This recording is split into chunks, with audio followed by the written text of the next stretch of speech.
You know that it's fun to go out, except I never leave my house. I'm either at work or home, and it seems kind of pathetic just drinking alone. So if you got nothing going on, have some drinks with Ron. Hello, this is Ron. This is Drinks with Ron, and this will be my drink.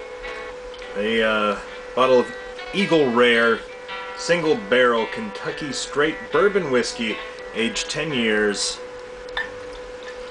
Some real top flight stuff that I don't bust out very much for a variety of reasons. It's a gift from a friend. I only drink it straight. Blah blah blah. Long story short, I only bust it out when it's required. And today I wanted to go over a couple of stories. Chaser. But Mr. Jonas, as many of you know, the drama English teacher and also I believe vice principal at Lancaster High School, is retiring at the end of the year, which I did not find out until we actually went to the play last year.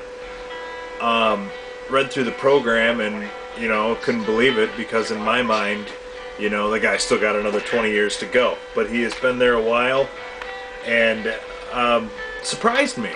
So I was, well, first I was mad because if I had known this was the last year for him doing it, I would have gotten to and corrupted every last member of the cast I could have, including Willie Jonas, if I would have had to do something covert and sneaky. I would have done something. I don't know. I don't know what it would have been, but I'm just saying, had I known, I would have made it a very memorable year for him.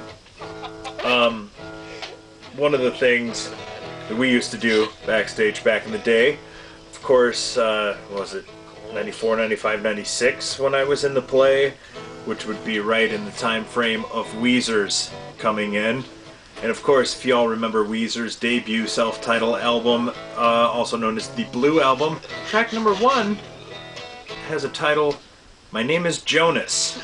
And we used to play the shit out of this song backstage when he'd be putting our makeup on, and he would blow a gasket.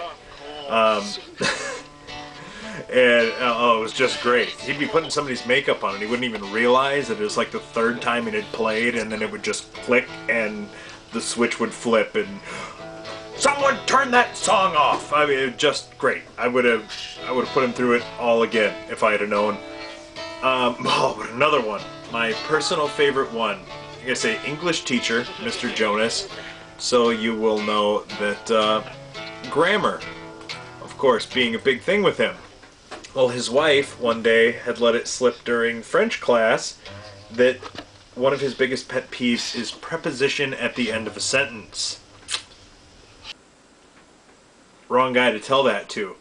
So I'm backstage one time and he's yelling out from the crowd something, someone bring in blah blah prop X. So I yell from, you know, with the comfort of anonymity, where's it at? Oh, sweet Jesus. You could hear him turn red from 30 feet away behind sets and curtains and doors. At, you do not say at. You do not end a sentence in a preposition. That is not something. And he just went and I told everybody that I was going to do it before I did it. So there's about 5 of us laughing our asses off backstage while he rattles off this long, intense thing on grammar, which, you know me.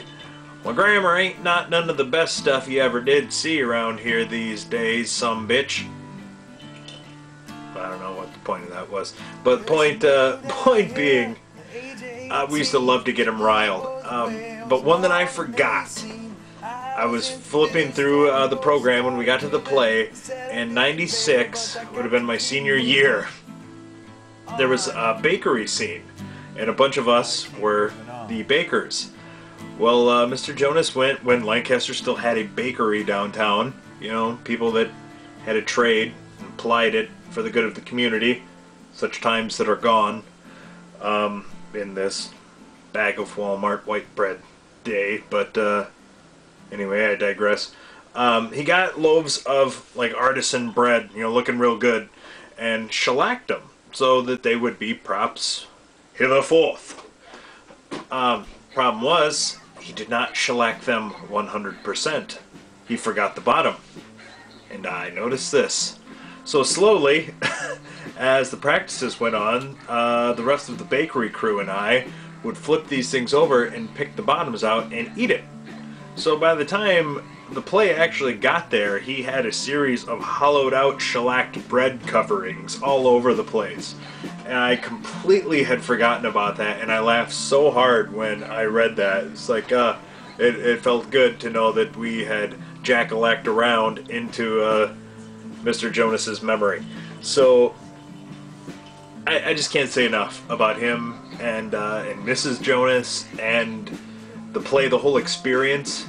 I was the kind of guy, I did not fit anywhere socially correctly. I don't know. I, as Hunter S. Thompson would say about himself in the climate of Las Vegas, I was never able to properly explain myself in this climate. That was me in social situations. I was the sweating dog under a buffet table, and that was the one place where I felt normal in 4 years, was backstage at the play.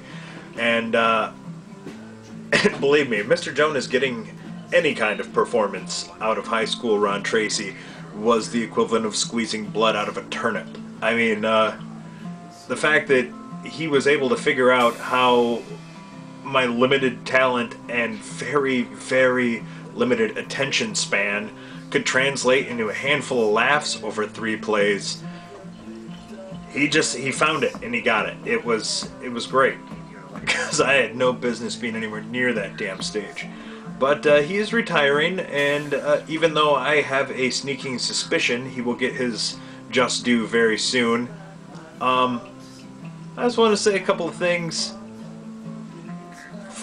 personally from myself for the great experiences I had in high school from Mr. Jonas and actually Mrs. Jonas, because frankly, any teacher that could put up with me back then was worth their salary tenfold, because I was an intolerable jackass. And essentially, these days I'm a slightly cleaner version of the same thing, a polished turd, if you will. So, with that, I think I've spewed every last crappy metaphor I could think of. So I'll just put a toast to Mr. Jonas. Great guy. And some great times at the play. He will be missed, and I'm anxious and nervous to see what a Lancaster High School play would be like without Mr. Jonas firmly in control of it. So, thanks for all the time and effort. It's been Drinks with Ron.